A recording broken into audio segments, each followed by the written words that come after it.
St. Thomas Aquinas is believed to have been born in 1225 in the Kingdom of Sicily, modern-day Italy. While his family was well off, as the youngest son, he was expected to enter the monastery. He began his education at Monte Cassino and later transferred to the Stadium Generale in Naples. Here, Thomas was introduced to philosophers like Aristotle, Averroes, and Maimonides, who would become some of his main influences. He also met a Dominican preacher, John of St. Julian, who influenced him to join the recently founded Dominican order. When his parents found out, he was captured and held captive in the castle of Monte San Giovanni Campano to convince him not to join the order. During that year, Thomas tutored his sisters and communicated with members of the Dominican order. Thomas's brothers tried to use temptations to change his decision, but he did not fall into their traps and was visited by two angels in a dream who strengthened his choice. When his mother realized Thomas would not be dissuaded, she arranged for him to escape through a window so it would not seem like she accepted his decision. After his escape in 1244, Thomas went to the Master General of the Dominican Order, then to study at the Faculty of the Arts at the University of Paris, where he is believed to have met the Dominican scholar Albert the Great, the chair of theology at the College of St. James.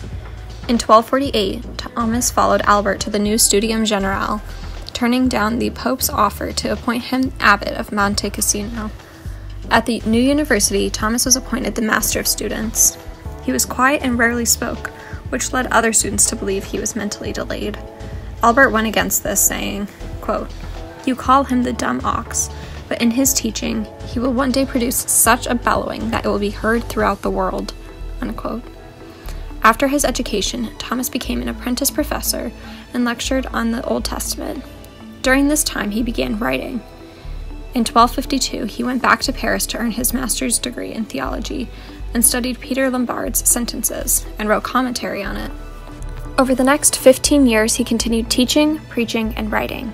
During this time, Thomas wrote his most famous work, Summa Theologiae, which was directed towards beginning students, saying, quote, "Because a doctor of Catholic truth ought not only to teach the proficient, but to him pertains also to instruct beginners." Unquote.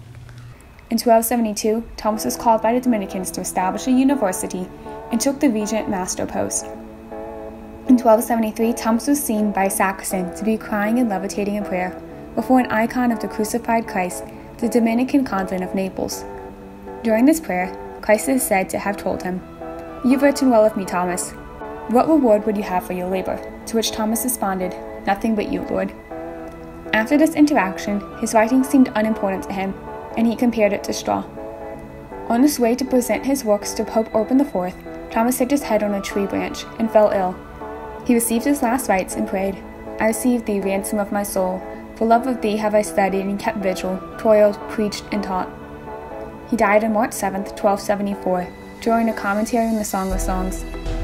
St. Thomas Aquinas was canonized on July 18, 1323 by Pope John XXII, and is the patron saint of students and all universities. His feast day was originally celebrated on the day of his death, March 7th, but since it falls within Lent, in 1969, the Church moved his feast day to January 28th, the day his relics were moved to Toulouse. St. Thomas Aquinas was named a Doctor of the Church by Pope Pius V, who said he was the most brilliant light of the Church. His writings discuss the mixing of theology and philosophy, believing that reason and revelation could guide and clarify each other. Some of his works discuss this within the context of perceiving and proving the existence of God. He supported laws of the state as crucial to social welfare and promoted the idea of natural law, which prompts man to act to achieve his goals and governs man's sense of right and wrong. This view is widely used even by modern-day secular ethicists. He wrote close to 60 known works and is read throughout the world.